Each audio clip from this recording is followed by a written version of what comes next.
তো চলে এলাম নতুন জিনিসপত্র নিয়ে আমাদের সবার প্রিয় ডিপি কন্যাকে সাজাতে। এক এক করে সবকিছু দেখে নিয়ে আমরা কিভাবে সাজাই। প্রথমে আমাদের চুলের অবস্থা এরকম, তারপর চিরুনি করে পরে দিলাম এরকম, তারপর গাঁদা ফুল লাগিয়ে সাজিয়ে দিলাম এরকম। টিকলি, গলার হার, নেকলেস, মালা সবকিছু এক এক করে লাগিয়ে সাজাতে শুরু করলাম। প্রপারভাবে কন্যা রেডি।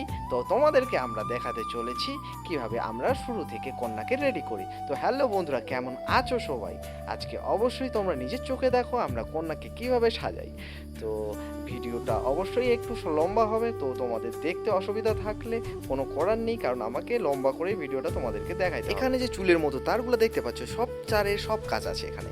এক একটা তারের এক একটা কাজ। যখনই আমরা ডিপি বক্স রেডি করি তখনই সব কিছু মাথায় রেখে আমাদের করতে হয়। সবসময় আমরা কালার দিয়ে আমরা ডিসাইড করি যে কোনটা তার কোথাকার। কিন্তু যখন আমাদের কালার পাওয়া যায় না দোকানের মধ্যে, তখন আমরা এক কালার দিয়েও করতে পারি, সেটাই আমরা চিহ্ন দিয়ে সেটিকে রাখে দিই। তোমরা যখনই ওয়ারিং করবে তখনই অবশ্যই এক একটি বোর্ডের এক একটি সার্কিট নিয়ে তোমরা ডিপি বক্সে লাগবে। এরকমটা করলে তোমার একটি বোর্ডে প্রবলেম দিলে অন্য বোর্ডটি অনই থাকবে, এতে তোমাদের বুঝতে সুবিধা হবে। আর অবশ্যই ইলেকট্রিক কাজ যখন বাড়িতে করাবা একদম প্রপার ইলেকট্রিশিয়ান দিয়ে করাবে। হয়তো প্রপার ইলেকট্রিশিয়ান একটু পয়সা বেশি নেবে, কিন্তু তোমার কাজটি একদম সুন্দরভাবে করে দেবে, যাতে তোমার পরবর্তীতে কোনো অসুবিধা সৃষ্টি না। বাড়ির মধ্যে যখনই ইলেকট্রিক কাজ করাবেন তখনই অবশ্যই ইনভার্টারের কারেন্ট লাইনটি অবশ্যই দিয়ে রাখবেন। কারণ হচ্ছে ইনভার্টার পরবর্তীতে যদি আপনি লাগান তো আপনার তার ফেলতে আর অসুবিধা হবে না, ইনভার্টার কানেকশন ওখান থেকে ডিপি বক্স থেকে পেয়ে যাবেন। তো তারপরে আমাদের ডিপি বক্স রেডি হওয়ার পরে আমরা ঢাকনা লাগাই দিয়ে এটিকে শেষ করলাম। তো ধন্যবাদ বন্ধুরা, আজকের ভিডিওটি এখানেই শেষ করলাম।